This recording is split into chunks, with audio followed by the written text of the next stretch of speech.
Sometimes you're just reading through notes and one little term jumps out.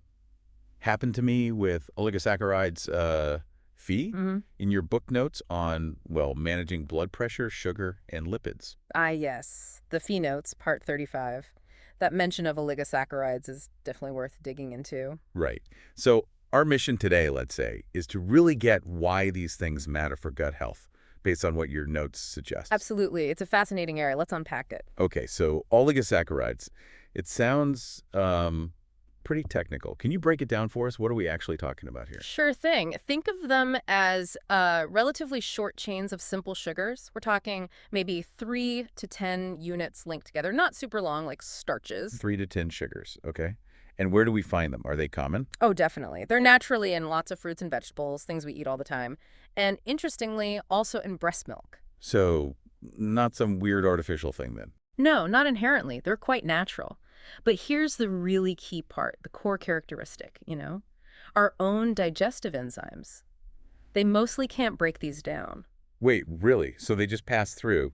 We don't digest them like regular carbs. Exactly. They travel down to the large intestine pretty much intact. Huh. So what's the point then if we don't get energy from them directly? Well, that's where the gut bacteria come in. The beneficial microbes living down there, they can use them. They ferment Nice. oligosaccharides. Okay. Okay, I think I see where this is going. Fermentation by good bacteria. That sounds like prebiotics, right? You got it. That's precisely the connection. Because they selectively feed these beneficial bacteria, oligosaccharides act as prebiotics. They help the good guys grow and thrive. Which is like super important for gut health overall. That makes sense. Your notes called out a few specific types, didn't they? They did. Mentioned FOS first. That's fructooligosaccharides. FOS, right? Right. And those are in. Think onions, garlic, asparagus, even bananas have some. Common, healthy foods. Their main job really is being that prebiotic fuel.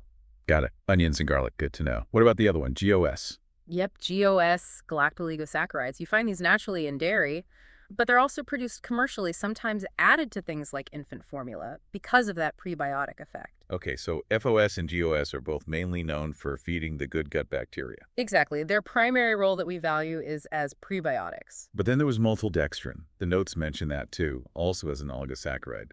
Sounds familiar, but maybe not in a good way. Yes.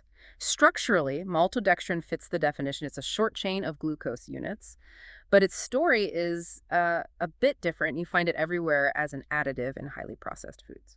An additive. So not really for the prebiotic benefit. Not primarily, no. It's used more for texture, thickness, shelf life, functional properties in food making. And yeah, the source notes did hint, as the author discussed elsewhere, that it might have some potential health issues, unlike FOS and GOS. Okay, that's a really important distinction the notes made then. Crucial.